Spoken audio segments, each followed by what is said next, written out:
On the group vacation I mostly paid for, she said, "Stop complaining about the cost. If you can't afford to have fun, just leave." I replied, "Okay." I went back to the hotel, checked out, and flew home. Their fun ended when the group credit card I canceled was declined at their next bar. For the past 2 years, I believed my relationship with my girlfriend Lauren was a solid investment. I'm a partner at a mid-sized accounting firm. My life is about numbers, and the numbers with Lauren seemed to add up. She was beautiful, fun, and vivacious. I was the stable, successful, and, I thought, appreciated partner. My generosity was, in my mind, a dividend paid on a happy and committed relationship. I was, it turns out, profoundly miscalculating the risk. The miscalculation came to a head in the sun-drenched, tequila-soaked paradise of Cabo San Lucas. The trip was my idea, a celebration for Lauren's 30th birthday. I had booked a 5-star resort for a week. The invitation was extended to her 3 closest friends, a trio of women I'll call the Vultures, and her younger brother, just to keep the gender balance from being too lopsided. I told everyone that my only goal was for them to have an incredible stress-free week. I was covering the flights and the hotel. All they had to handle were their own meals and drinks. It was a generous offer, and they were all effusively grateful. At first, the problem started the moment we landed. Their definition of handling their own meals and drinks was, apparently, just a theoretical concept. At the first poolside bar, when the check came, all eyes turned to me. I smiled and paid. At the first fancy dinner, the same thing happened. I paid again, not wanting to cause a scene. A pattern was established. I had somehow, without a formal vote, been elected the official trip sponsor and designated ATM. To make things easier, I had given Lauren a supplementary credit card on my high-limit travel account a few months prior. It was supposed to be for emergencies and shared expenses. It had now become the official group fun card. She would whip it out with a flourish, ordering rounds of top-shelf margaritas and ludicrously expensive appetizers for the table, all while her friends cheered her on. By day 3, I was starting to feel less like a boyfriend on vacation and more like a tour operator for a group of deeply entitled clients. The final straw came during a discussion about that evening's plans. One of her friends, a woman named Becca, who was the clear ringleader, announced that she had booked us a private sunset yacht cruise. "It's going to be amazing," she squealed. "Open bar, a private chef, the works." I did a quick search on my phone. The cruise she was talking about cost $3,000. I kept my voice calm and reasonable. "Hey, that sounds incredible," I said, "but that's a little steeper than I was planning for. Maybe we can find a more affordable option, or we can all pitch in for that one." The entire group fell silent. They all looked at me as if I had just suggested we spend the evening doing long division. Lauren stared at me, her expression a mixture of disbelief and disgust. "Pitch in?" she said, her voice dripping with contempt. "Seriously, Matt, we're here to have fun. Stop complaining about the cost." Her friends all smirked in agreement. "I'm not complaining," I said, my own voice hardening. "I'm being realistic. $3,000 is a lot of money." Then she said the words that detonated our entire relationship. She stood up, put her hands on her hips, and looked down at me with a look of pure, unadulterated disdain. "This is a party. We are celebrating. If you can't afford to have fun, then the door's right there. Just leave." The silence that followed was heavy and absolute. Her friends all stared at me, waiting to see what the trained animal would do. Would he bark? Would he roll over? Would he apologize and promise to be a better ATM? I looked at her. I looked at her friends, their faces smug and expectant. And in that moment, the part of me that was her loving, generous boyfriend died a quiet, painless death. It was replaced by the cold, pragmatic accountant who had been dormant for too long. I saw the situation for what it was, a bad investment that was spiraling into a catastrophic loss. It was time to cut my losses and liquidate the position. I stood up slowly. I gave her a calm, unreadable smile. "Okay," I said. I didn't say another word. I didn't yell. I didn't argue. I just turned, walked away from the poolside cabana, and headed back towards the hotel lobby. I could feel their eyes on my back, a mixture of shock and amusement. They thought I was having a childish tantrum. They thought I'd be back in an hour, tail between my legs, ready to apologize. They had no idea I was walking away from the entire table, forever. Update 1. The walk back to the hotel room was a study in cold, calculated efficiency. My mind, which had been a fog of resentment and frustration, was now a crystal-clear spreadsheet of action items. The emotional column had been zeroed out. This was now a logistical problem, and I am very, very good at logistics. Action item 1, asset retrieval. I went to our suite and packed my bags. I was methodical. I took my clothes, my toiletries, my laptop. I left every single thing I had ever bought for her, including a new, expensive bottle of perfume I had planned to give her that night. It was a sunk cost. Action item 2, liability settlement. I went to the front desk. I explained to the concierge that I had a family emergency and needed to check out immediately, 2 days ahead of schedule. As the primary name on the reservation, this was not a problem. I settled my portion of the bill. The room charges up to that point. I made it very clear that I was checking out, but the rest of my party was staying. You'll need to get a new credit card from one of them for the remaining nights and for any further incidentals, I explained to the clerk. My card is no longer to be used for this reservation. The clerk, a consummate professional, just nodded and made a note in the system. Action item 3, exit strategy. In the taxi on the way to the airport, I was on my phone. I booked a one-way, first-class ticket home. It was obscenely expensive, but I considered it a necessary extraction fee, the cost of my freedom. Action item 4, the nuclear option. As I was sitting in the airport lounge waiting for my flight, I made the most important call of the day. I called the 24/7 customer service line for my credit card company. "Hello," I said when the agent answered. "I need to report a supplementary card on my account is lost, and I would like to have it deactivated immediately." I gave them Lauren's name and card number. "The authorized user is no longer authorized," I stated clearly. "Please cancel the card, effective right now." "Certainly, sir," the agent said. "The supplementary card has been deactivated. It can no longer be used for any transactions."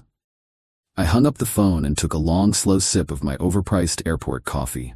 The trap was set. The financial pipeline that was fueling their entire luxurious vacation had just been severed at the source. My flight was peaceful. I landed back home late that night, walked into my quiet, empty house, and slept for 8 solid hours in my own bed. The first text from Lauren arrived the next morning. It was surprisingly conciliatory.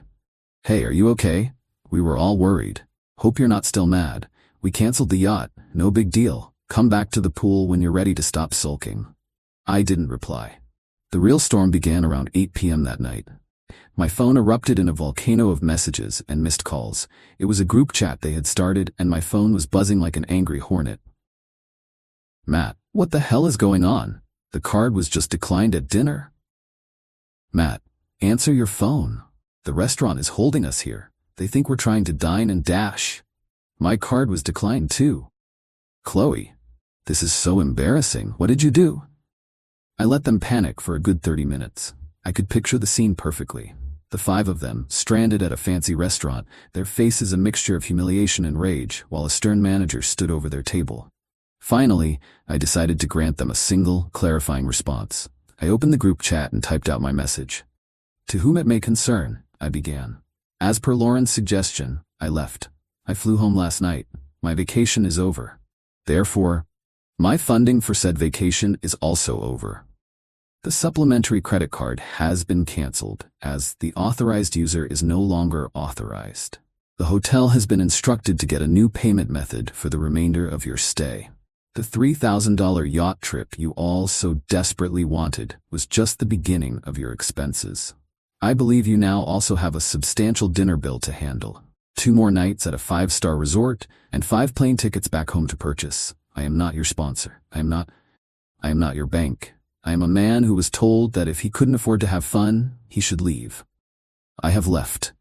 I trust that you, a group of such ambitious and successful people, can afford to have your own fun. Good luck." I hit send. Then I exited the group chat, blocked every single one of their numbers, and turned my phone on silent. The fun was all theirs now. Update 2. The week following my strategic withdrawal from Cabo was, from what I can piece together, a slow-motion descent into a special kind of hell for Lauren and the vultures. The story came to me from a reliable source, Lauren's younger brother, a decent kid who had been an unwilling participant in the whole fiasco. He called me a few days after they got back, his voice a mixture of apology and sheer disbelief. According to him, The scene at the restaurant was a complete and utter nightmare. My text message arrived while the restaurant manager was standing over their table, holding the declined card. Lauren read the message out loud, and the entire group had a collective, public meltdown. They were forced to pool together all of their available credit and cash just to cover the dinner bill, an act that reportedly wiped out most of their available funds. Their problems were just beginning. They returned to the hotel to find that their room keys had been deactivated. The front desk politely informed them that, as the primary guest had checked out, they would need to present a new valid credit card to cover the remaining 2 nights of the stay, plus the several $1,000s in room service and poolside bar charges they had already accumulated. A massive, screaming argument erupted right there in the lobby. The friends blamed Lauren for the situation. Lauren, in turn, blamed them for being so demanding and extravagant. Her brother said it was the most humiliating experience of his life. They were forced to make a series of panicked, groveling phone calls to their parents, begging for money to be wired to them. They had to abandon the luxurious resort and spend their last 2 nights in a cheap, sketchy motel far from the beach. Their triumphant, Instagram-worthy vacation had devolved into a stressful, budget-conscious nightmare. The flight home, he said, was 5 hours of bitter, seething silence. Back home, the consequences continued to cascade. The first thing I did was hire a moving company. I went to our shared apartment while Lauren was at work, and under the supervision of a neutral third party, I had them professionally pack and move every single item that belonged to me. That included the sofa, the television, the dining room table, the bed, and all of the kitchenware. I had paid for all of it, and I had the receipts to prove it. I left her with her clothes, her personal belongings, and an empty apartment. I then had my lawyer draft a formal letter to her and the landlord.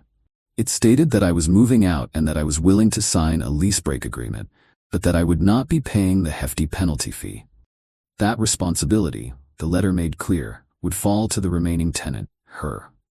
Lauren, now living in an empty apartment she couldn't afford, with a massive lease break penalty hanging over her head, finally seemed to grasp the totality of her defeat.